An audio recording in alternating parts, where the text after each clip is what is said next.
This is Season 1 of my Pokemon Journeys rewrite. Last time, Ash and Ghost stopped a rampaging G-Max Dreadnought, met Sonia and Magnolia, encountered two mysterious Pokemon, and Ash caught Dragonite. How will this story continue? Find out now!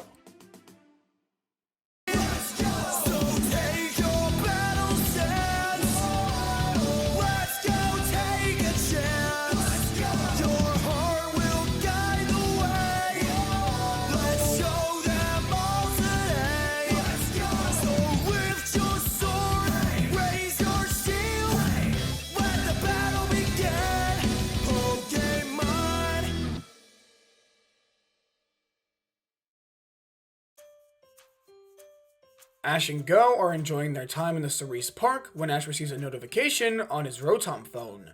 It's from the Champions League Association. Ash's first match has finally been revealed.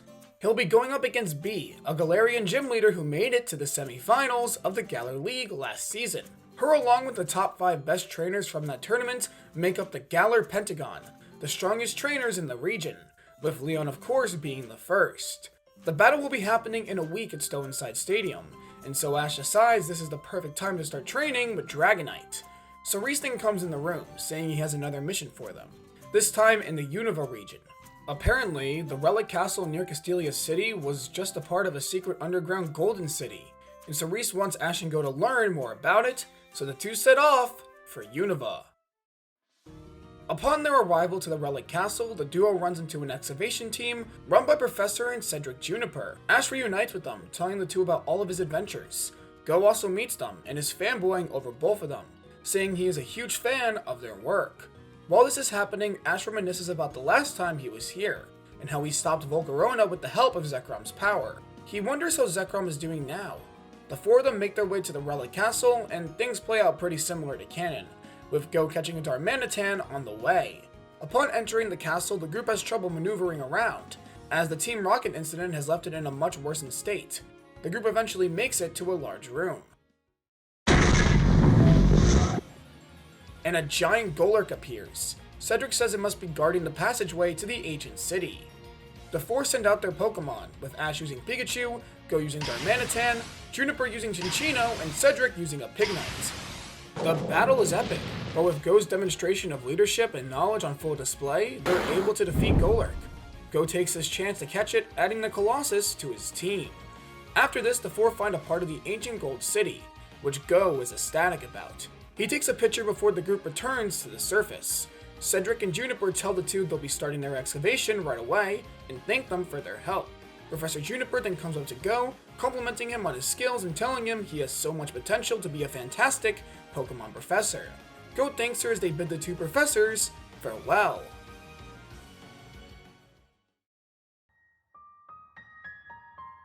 Ash and Go are currently in Sinnoh for another mission, which they have just completed. The two return to the Pokemon Center when a strange surge surrounds Ash's body. He thinks to himself it's similar to the feeling he felt with Greninja's resonance, but it's different. It feels more natural. The feeling leads Ash to an egg that's being incubated at the center. Nurse Joy tells Ash that egg won't seem to hatch, and that if he feels a special connection with it, he should take it. Ash accepts the egg, and just like in canon, he cares for it before one night it eventually hatches into a Riolu. Ash tries to befriend it, but Riolu immediately runs away. No! I need to find Riolu. I can feel it. A connection between us. It's confused, and I need to help him! Ash runs out of the Pokemon Center determined to find Riolu. He uses the connection the two have to locate him.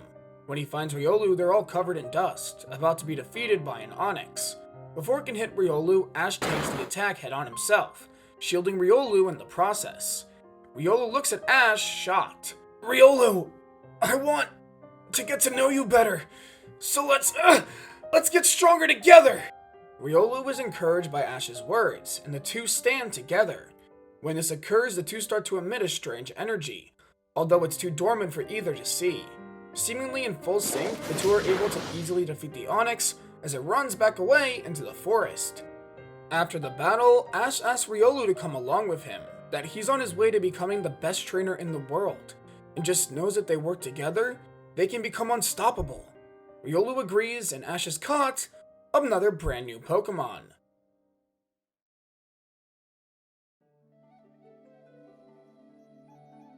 The day has finally arrived. Ash versus Bee. It's time for our hero's first Champions League match. Ash will be using Dragonite as his ace for the battle, alongside some old Pokemon he got sent over from Oak's lab. Now, it's important to note that Ash will not be catching a full team for this series, so he'll be using old Pokemon in pretty much every major battle in the series. Ash and Go arrive at Stownside Stadium, where he sees Bee and her Pokemon training on the fields. Ash runs over to her and introduces himself, saying he's excited for their battle. Bee just scoffs at this. What are you talking about? Battling is not about having fun. It's about rising to the top. Huh? But what's the point of a battle if you can't have fun with it? This is the Champions League, the top of the top, the pinnacle in which all trainers wish to reach. There's no time for fun. You either win, or you lose. You're wrong! You'll see. Today I'll beat you while having fun. Bee simply walks away, ignoring Ash's words. Ash is distraught by this, realizing just how high tensions are. But he's determined to help Bee have fun during this battle, while making sure he wins at the same time. He then gives Riolu to go, telling the Pokemon to carefully watch the battle. Ash and Bee then meet each other in the stadium, which is packed with people. The battle is a 3-on-3, and the winner will be awarded 10 points. The Champions League begins now!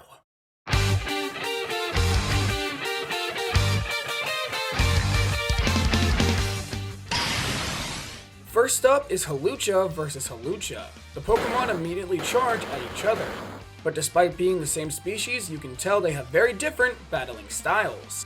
Ash's Hawlucha relies more on aerial attacks like Flying Press, while Bee's tends to stay more on the ground. However, it seems like aerial was the better move, as Ash's Hawlucha is able to land a direct attack, knocking out Bee's Hawlucha. Next up is Grapslock, who quickly wraps his tentacles around Hawlucha, making it impossible to move. It lands a critical blow on the Pokemon, knocking it out.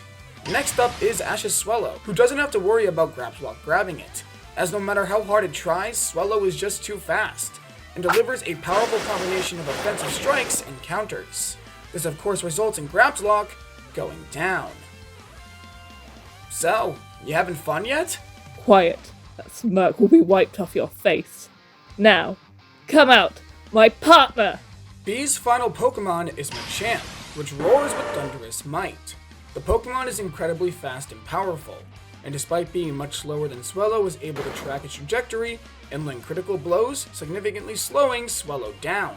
Machamp, using this opportunity, uses close combat, knocking Swellow out. Ashton sends out his final Pokemon, Dragonite.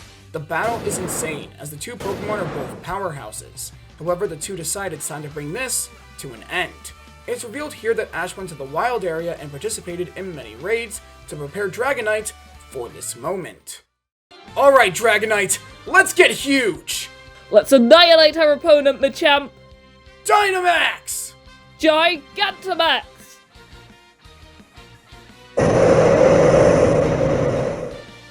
And just like that, the battle becomes one of the Titans. The Pokemon are now significantly slower, but their blows are just as powerful. However, Dragonite has the type advantage, and utilizing all of her training, Dragonite is able to successfully pull off Max Air Strain. While the conflict is intense, Dragonite gains the upper hand, decimating Machamp. Machamp ungigantamaxes and goes down. It's over. Ash has won the battle. The crowd cheers as our Alola champion gains 10 points to his Champions League profile. A good start to his run. Ashton comes over to Bee. Bee, you were right about one thing. This is the Champions League. But that doesn't mean we can't have fun. Because if we don't, then the true essence of a battle is gone. Ash's words remind her of Leon, and how he illuminates the battling world like no other. Bee then smiles. It seems like I was so blinded by my drive to reach the top, I failed to realize what was important. You're right. There's no point in battling unless it's fun. Boy, you have reinvigorated my fighting spirit. I'll keep moving forward and become stronger. The two shake hands, both determined to reach the top. However, unknown to both of them, Chairman Rose and Leon have been watching the battle from a private room. Mr. Ketchum sure is something. Wouldn't you agree? For sure. I think Ash is going to truly shake up the battling world. I can see it now. that kid is gonna go far. I can't wait for us to do battle again.